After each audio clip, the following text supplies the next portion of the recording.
За сайн байна уу. За би ингээд онц гэрэл эмчтэйгээ уулзж байна. Манай эмч Баянгор аймгаас Улаанбаатарт ажилдаа явж байхад нь бас цаг үеийн асуудал яригдчихсэн юмнууд сошиал орчинд нэлээд явж ирсэн учраас анхаарал татаад уулзж байгаа шүү. За тэгэд маргааш шүүх хуралтай гэсэн ийм яриаг сонслоо л да. Яг юу болох гэж байгаа? Юуны тухай шүүх хурал болох юм бэ? За энэ болохоор орон нутгийн сонгуультай холбоотой шүүх хурал маргааш болно. Ерөнхийдөө 2024 онд манай Баянгор аймгийн 9 булаг 9-р баг гэдэгт би ардсан намаас нэр дэвссэн. Манай энэ саяны сошиал юугаар яваад байгаа ардын намаас нэр дэвссэн 4 хүний маань хэрэг одоо маргаашийн шүүх хурлаар шийдэгдэх. Гэтэл энэ шүүх хурал маань бас жоохон зарим нэг төлөөлөгчд нэр дэвсэн төлөөлөгчд энд байхгүй байгаа. Тийм тов гарсан байлээ. Тийм учраас би бас энийг бас иргэдэд мэдээлье. Одоо яг энэ хүмүүсийн саналыг, ард иргэдийн саналыг мөнгөөр худалдаж авч сонгох эрхэнд нь нөлөөлчөөд тэгээд ард түмэн ер нь хохирсон байгаа байхгүй юу? Тийм учраас энийг бас ард иргэдэд үн зөв мэдээлэл өгье гэдэг утгаараа өөртөө ч юм бас уулзаа. Тийм учраас маргааш шүүх хуралдаар одоо яг энэ аймагт нэр дэвссэн Бацран гэдэг хүн маань энэ шүүх хуралд байхгүй, харин наан сумад нэр дэвшиж байгаа 2 бата буюу урт насан гэсэн 2 хүний шүүх хурлаар энэ шүүх хурал дуусгаж байгаа нэг тийм мэдээллийг бол шүүх хурлын таваас бол би авсан. Энэ гол толгойлогч буюу аймагт нэр дэвшиж байгаа хүн маань энэ багийг удирдан зохион байгуулдаг. Гэтэл энэ хүн маань байхгүй, бас мөнх эрдэнэ гээд бас төлөөлөгч маань байхгүй байгаа юм. Энэ 4 хүн дөрвөлээ нэг баг болж ажилласан. Яагаад 2 нь ингээд ороод энэ Бацран гэдэг хүн байхгүй байна вэ гэдэг дээр би бас үнэн зөв мэдээлэл өгөөсэй. Энэ хүн бас татагдах ёстой шүү. Тэгэхээр ингэж ойлгож болох уу? Одоо нэг бичлэгийг би үтсэн байхгүй юу? Тэр олон нийтийн сүлжээнд тавигдсан учраас тэн дээр гол одоо мөнгө тараагаад сонгуульд одоо хүмүүсийг худалдаж авч байгаа хүмүүсийн яриа байцсан. Тэн донд тэр Бацран гэж хүний яриа гол нь байгаа юм уу? Тий, одоо тэр эрэгтэй хүн байгаа шүү дээ. Тэр 100 мянган төгрөг одоо хүмүүс тараая. Идэвхтэн та нарт ингээд цалингийн чинь нэмж өгөө. Хүн алаад ирээ, 100 хүн алаад ирээ. 100 мянган төгрөг тараая. Одоо ингээд хэдүүлээ энэ ажлыг одоо хурдан дуусгах мөнгөө тараагаад тэр мөнгөө хаана тараах вэ гэхээр тэр Исмаил гэдэг дэлгүүр дээр мөнх эрдэнэг гээд бас нэг төлөөлөгч болсон хүн баа юм. Тухайн үед нэр дэвшижсэн. Энэ хүн дээр ингээд мөнгө төвлөрсөн байгаа.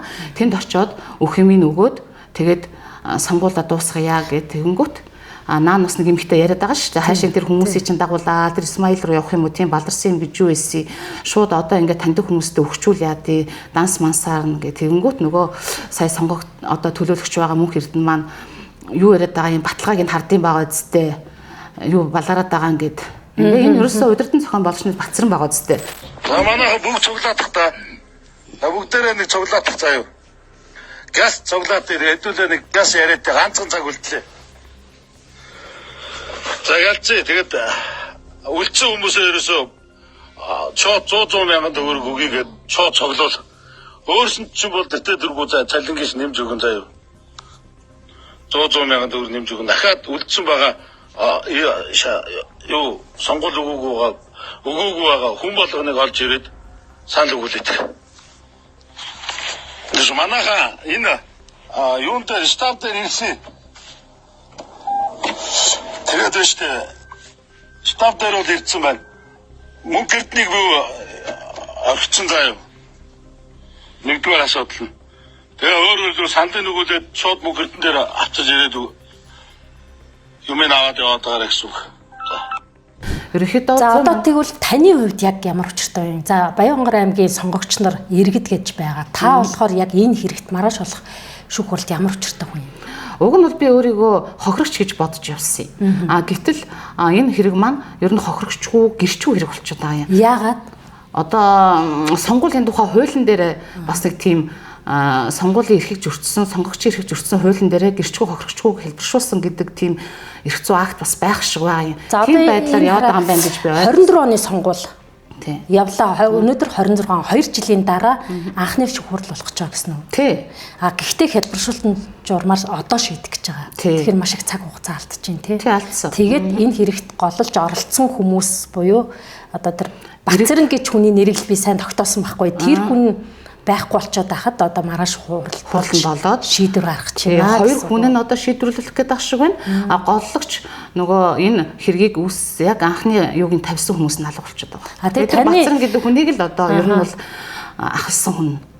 Таны хувьд одоо ингээ иргэдэд төлөөлөө явж штэ. Тэгэхээр энэ шүүхийн процесс хүртэлх алдаа нь яг юунд дээр байна гэж харж байна иргэн үнийн хувьд. За иргэн прокурорын байгууллагын нөхцөл байдлыг чинь би өөрөө илрүүлээд тэр нөгөө машин зүхтаасан бата гэд манай хүчин багийн дээр гожаад аж ахуйн дарга болсон л доо. А тэр хүн маань бол тэр бүх баримттай машинаас зүхтаагаад УБТ гэдэг тэр 9226 гэсэн машин руу цухтаж орсон процессын бичлэгч хүртэл надад байна. А тэрний дараа би шууд тэр машин руу дайрч ороод суухаас өөр аргагүй байдалд орсон. Ингээ би тэнд ороход бол урт насан гэж төлөөлөгч болсон хүн маань хамт байжсэн. Тэр машины урт талд одоо 2 гэрч, нэг нь жолооч, нэг нь нөгөө тухайн үед хамт ингээд нэр хаягийн зааж өгчсэн гэрчин гэдэг нэг хүүхэн байгаа юм. За ингээд тэр машинаас болохоор саяны тэр нөгөө дуу хоолой бүхий бичлэгтэй гар утас бас нэр мөнгө тараасан хүмүүсийн нэрстэй дэвтэр, бэлэн мөнгө хэмжээний бэлэн мөнгөд гарсан байхгүй юу. Гэтэл тэр дуу хоолой гэсэн бичлэгэн дээр одоо Бацэрэн дарга л одоо яриад байгаа үсттэй. Гэтэл нөгөө энэ Бацэрэн дарга удирдан зохион байгуулчид өөр байхгүй гүйцэтгэсэн хүмүүс нь орчод байгаа байхгүй юу.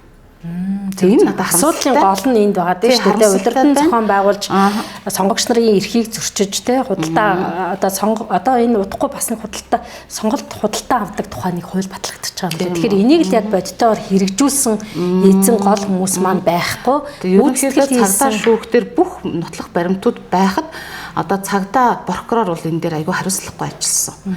Яагаад бол бүх нотлох баримт тэр Бацэрэн гэдэг хүний дуу хоолой бүхий бичлэг байсаар байтал энэ хүмүүсийг ингээд яагаад үлдээч юу.